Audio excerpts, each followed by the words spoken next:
strongly believe that if you are going to be in this game, one of the first things you should do is go out and find a few cash buyers. Now, what's the difference between reaching out to a cash buyer and reaching out to sellers? Is it the same? Should I have the same anxiety? Should I have the same fear?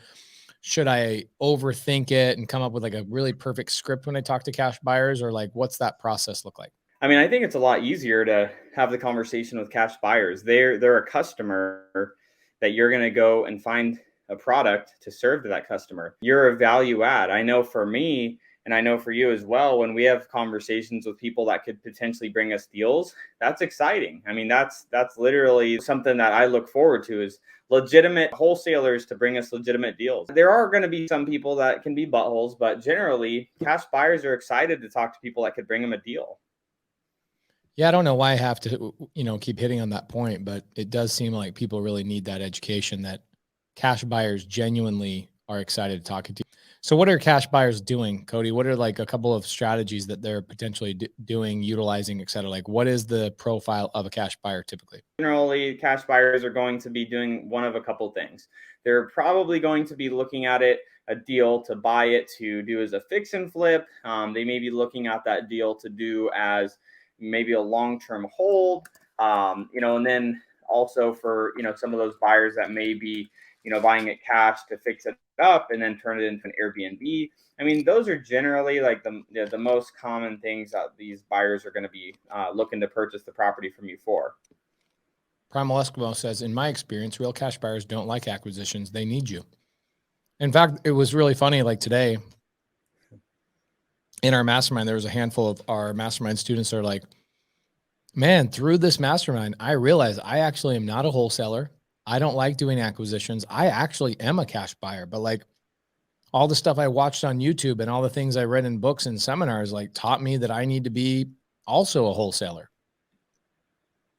And that's how I get my deals. It's like, no, actually you don't. If you're a fix and flipper or you're a buy and holder, whether it's, doing Airbnbs, et cetera, most people are not buying their deals in their portfolio or fixing and flipping by actually finding the deals themselves. Most of the deals that cash buyers are buying and fixing and flipping are coming from wholesalers or maybe a referral or two. Yep. Real estate agents, wholesalers, et cetera. So cash buyers desperately need more wholesalers to figure out how to get these houses under contract.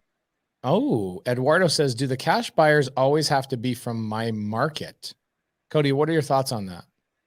Cash buyer? No, I mean, they definitely don't need to be. I mean, there's going to be people that buy out of state. I mean, if you look at places like San Francisco, that Bay Area, and some places in like Seattle, places like New York, there's a lot of people in those markets that they can't go and make sense of deals where they have to buy it for $3-4 million in their local market. So they're going to be looking to buy deals in, maybe neighboring markets where they can get a way better return on their capital. So most definitely, I mean, there's plenty of out-of-state buyers, that will buy, based on the market for, either that situation or among many situations. Tanisha Epps says, I started my purchases out of state. So Tanisha Epps is an out-of-state buyer. We are out-of-state buyers.